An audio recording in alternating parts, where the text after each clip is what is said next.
Здравствуйте. Сегодня 581-й день аннексии Крыма. Вы смотрите «Заман». Российская авиация нанесла первые авиаудары по Сирии. Есть жертвы среди мирного населения.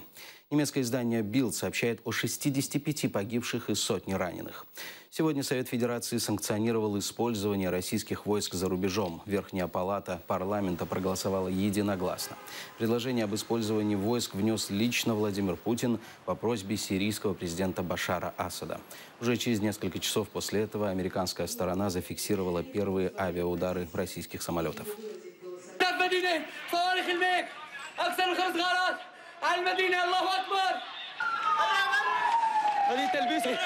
حسبي الله ونعم الوكيل.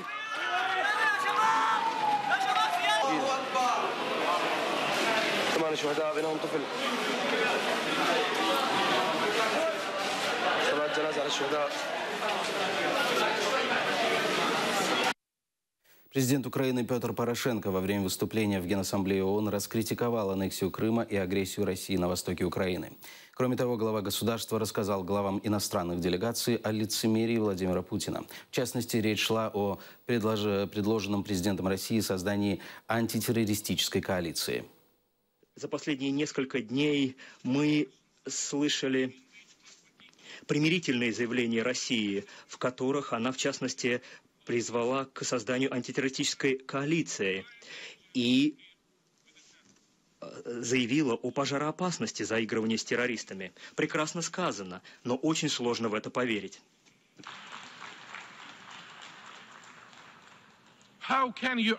Как вы можете призывать к антитеррористической коалиции, если вы подстегиваете терроризм прямо под вашими дверьми? Как вы можете говорить о мире и легитимности, если ваша политика состоит в развязывании войны за счет марионеточных правительств? Сегодня 11-й день гражданской блокады Крыма. На границе с временно аннексированным полуостровом фур по-прежнему нет. Подробнее расскажет Гульсум Халилова. На пропускном пункте Чангар, Каланчак и Чаплынка все спокойно. Фур здесь по-прежнему нет. Машины все же останавливают и проверяют. Бывают и конфликтные ситуации. Сегодня утром на пропускном пункте Чангар представители правого сектора не пропустили 2 автомобиля, которые ехали с материковой части Украины. Водитель микроавтобуса отказался открывать багажник. После понял, что активисты его не пропустят, и решил открыть, где оказалось небольшое количество банок с краской и несколько лежаков. А активисты его не пропустили. Он вызвал правоохранительные органы. Не дождавшись, развернулся и уехал обратно.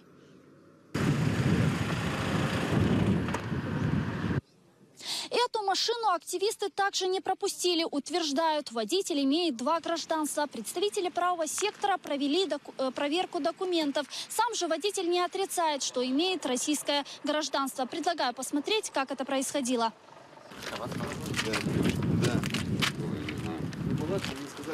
А вы же, да, поможете, как Аксенову, по-моему, были? Я? Да. Я могу только помощником дворника. Вот. Сняли, нормально, все. А скажите, что вы будете сейчас делать? Давать свои руки, чтобы на меня в Украине надели наручники. А если Украина хорошая страна и не наденет наручники, я сейчас поеду домой спать. В целом 11-й день гражданской блокады проходит мирно. Сегодня на пропускном пункте Каланчак активисты развернули огромный украинский флаг. Вот, давайте поступово, вот все вместе. Раз. На пропускном пункте Чангар продолжают оборудовать территорию, готовить еду для активистов. Здесь проводится мастер-класс по плетению маскировочных сеток и маскировочного костюма кикимора. Сюда приехал пианист, который играл на Киевском Майдане. Он сочинил музыку, приехав на блокаду Крыма. И приехал сюда, я начал его писать и хотел сыграть в Крыму, в Симферополе и во всех городах вообще крымских. К сожалению, когда тур начинался по Украине, мой только после Майдана, Крым был оккупирован Россией, и я не смог туда приехать, хотя очень хотел.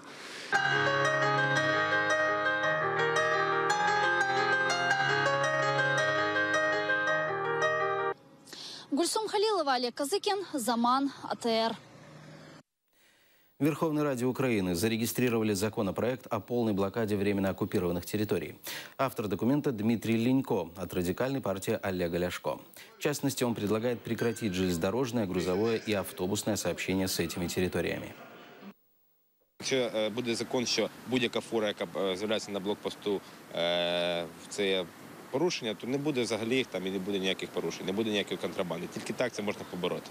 Я за припинення електропостачання на окупований Крим, тому що не потрібно російським військовим базам давати нашу електроенергію. Але це має бути окремий законопроект, який потрібно окремо подавати, доопрацьовувати.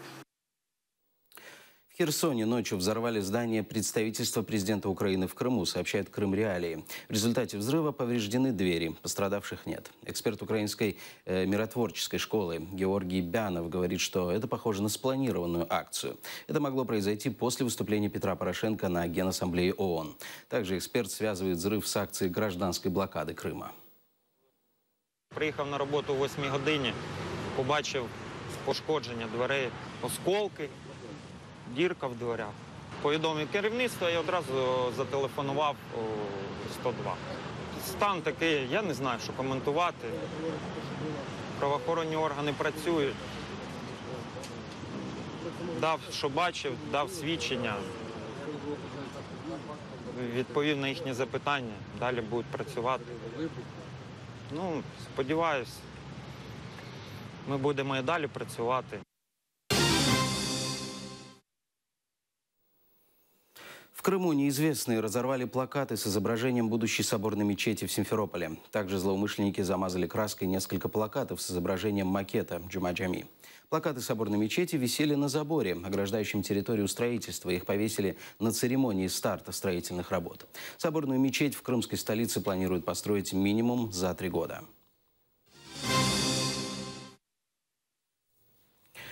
Уже завтра в Крыму повысится стоимость проезда в маршрутках. По приказу Госкомитета по ценам и тарифам российской администрации Крыма платить больше придется в Симферополе, Евпатории, Феодосии, Ялте, Алуште, Джанкое, Керчи, Бахчисарае, Армянске, Красноперекопске, Судаке и Саках.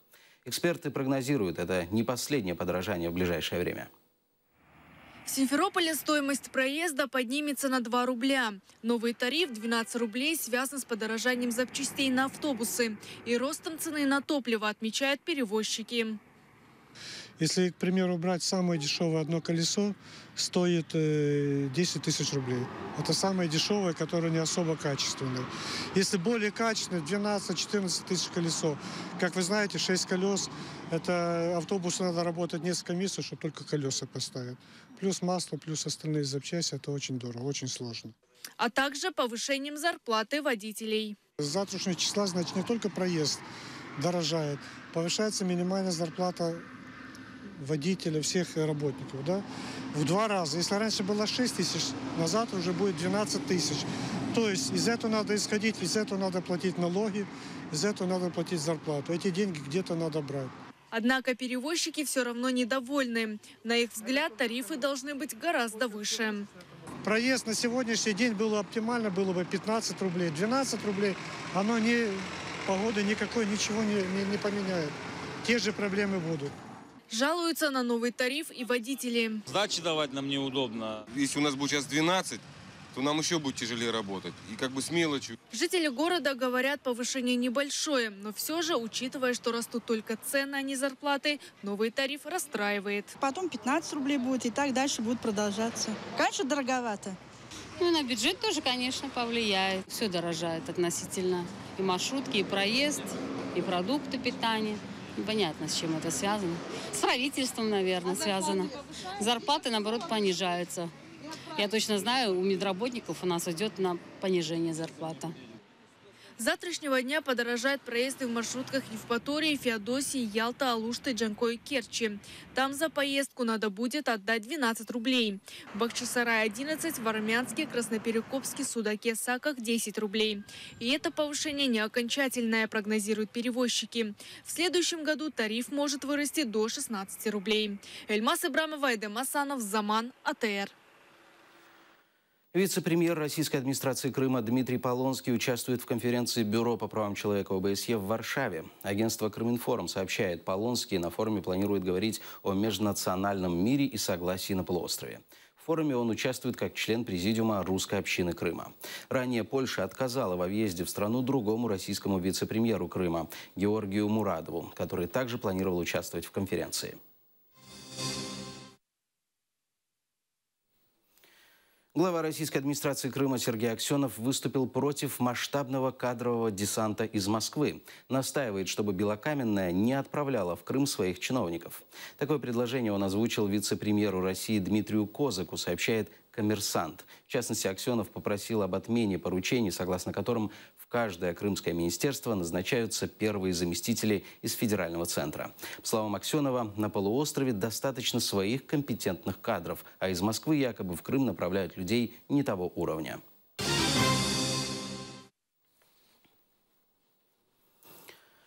Проект «Открытая Россия» опубликовал видео, на котором якобы отображено задержание украинской летчицы Надежды Савченко. На сайте проекта отмечается, задержание произошло 17 июня 2014 в результате боя рядом с поселком Металлист под Луганском.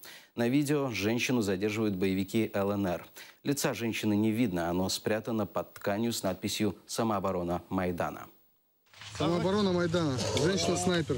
Вот. В тельнике. Да ти по нам сьогодні? Ні, я не знаю. Нож дай, а хто бив? У мене автомат. Разбегитесь, народ! Премьера концерта для саксофона, струнных и ударных инструментов известного крымско-татарского композитора Мерзие Халитовой была представлена на 26-м международном фестивале Music Fest в Национальной филармонии Киева. На фестивале побывали наши корреспонденты. 26-й международный фестиваль Music Fest 2015 открылся вечером премьер, собравшим полный зал зрителей. В программе впервые прозвучали разножанровые произведения современной академической музыки. У всіх фестивалях беруть завжди участь провідні всі колективи, всі оркестри, Національний симфонічний, оркестр радіо, оркестр філармонії, Київська камерата, багато хорів і так далі. І представляється сучасна академічна музика. Ну і мені дуже приємно, що такі композитори, як Мерзие Халитова, яка представляється завжди в наших фестивалях, вона дуже відомий композитор, і Назим Аметов. Второе отделение концерта началось с исполнения концерта для саксофона, струнных и ударных инструментов крымско-татарского композитора Мерзие Халитовой.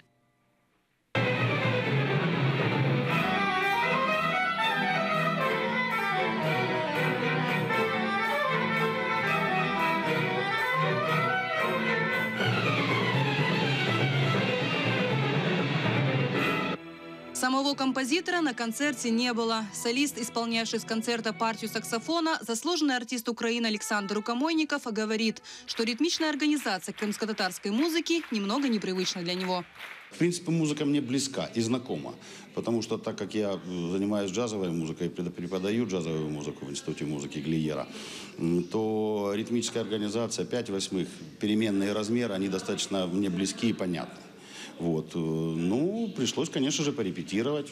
Большая благодарность Владимиру Александровичу Шейко за то, что он подготовил оркестр, потому что там есть что поиграть. Зелявир Османов по профессии музыкант. В Киеве уже много лет. Он старается не пропускать такие концерты, особенно, когда в них принимают участие крымские татары. Вот, я уже не первый раз на концерте, где исполняется ее произведение. Концерт для саксофона с оркестром – это достаточно, скажем так, редкое событие, тем более в нашей национальной музыке. Очень интересно, конечно. Фестиваль Music Fest продлится до 4 октября. Лилия Зенедин, Эльдар Исматов, Заман, АТР.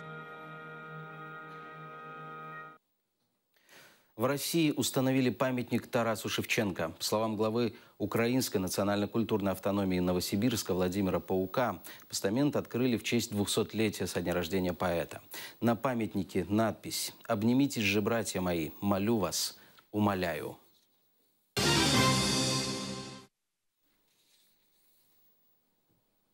На этом пока все. Хорошего вечера. Будьте с нами.